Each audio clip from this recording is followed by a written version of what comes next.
Bro, if you're going to stiff me now, you got one coming to you. You get it. Okay, bro, now we get on with the match. This was more than that, bro. This was not you stiff me, I'm stiffing you back. This was more than that.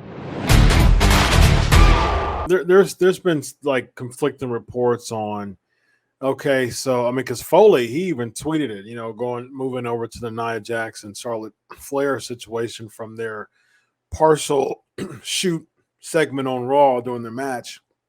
Foley tweeted about it. Devon Dudley said something about it in an interview. He was talking about how, sometimes it happens where you have to deal with some things. I've dealt with some, we've dealt with some things in the ring, and it's just partially, and you got to do what you got to do and move on type of deal. And it's like, okay, listen, regardless of what it was from, because I was looking, I looked at the segment a few times. Now, it seems like Charlotte reacted toward the botched slam that Nia Jax did. And it seems from what a lot of people are saying and what I can see, Charlotte got upset, gave her a little shove. Nia Jax responded, and then they start, kind of shoving and pie facing each other. And then Charlotte tried to jump on her, and that was just a weird type of, try to carry her, fireman's carry. And then they kind of blended right back into work mode again within probably 30 seconds. But have you experienced, something like that kind of shooting on the spot? I know that I think it was Perry Saturn with like Mike Bell, I think his name is, or whatever it was. He kind of got upset, and Saturn just kind of did some shooting during the match.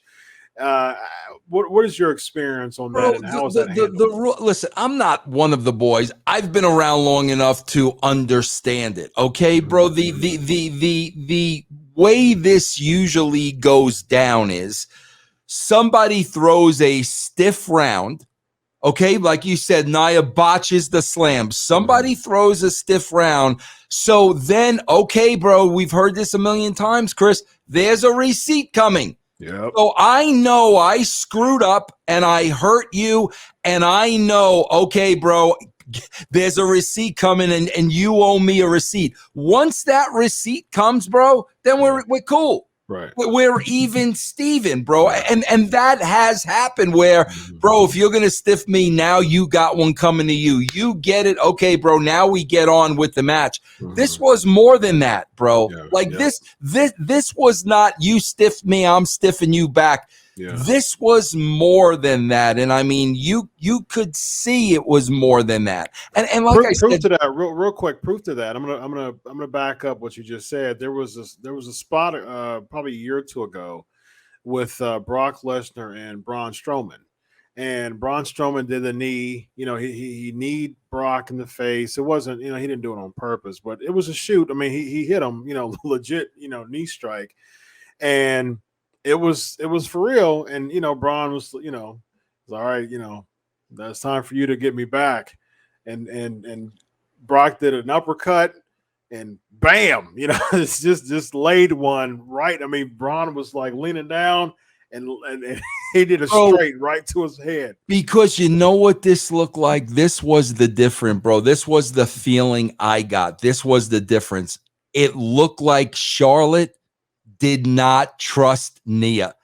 And bro, that's what this wrestling business is built on. Trusting your opponent. I am putting my body in your hands. Bro, if you don't trust your opponent and somewhere in the back of your mind, you think your opponent is purposely trying to hurt you for whatever reason, bro, we've got a big issue now, a big problem. Especially when, I mean, this isn't the first time this happened. I mean, Nia's botched against Charlotte before. It was, I think it was like a shoulder breaker or something like that, or something almost like took her head off a couple years back, 2 or 3 years back. And so, this isn't the first time. I'm talking about trust. I mean, there's been a time where she almost broke her neck. So, Chris, just so everybody knows what we're talking about is true. Okay, and I will bring him on here to verify it if you ask me to, because I don't think he has any problem saying it publicly. Now, just so you guys know what we're talking about, this is why Vince Russo is on the show with Dr. Chris. Chris, do you know why the Harris brothers were fired from the WWE and why they lost their job? Nope. They were told to F up Legion of Doom. Really? The marching orders were to go in the ring and hurt them. And Ronnie and Donnie Harris were like, no, they're our friends. Yeah. We're not going to do that. No. And they were fired. Wow. So if you think like I'm nuts and Chris is nuts, bro, I can verify, this story that it was a hit. They wanted the Harris boys to do a hit job on LOD, and they said, no, bro, they're our friends. We're not doing that. But you know what, bro? 90% of the people would do that because they'd be afraid of losing their jobs and they want to get in good with the office. Yep. 10% would know, I'm going to say no and we're going to be fired and that's going to be okay with us. 10%. Yep.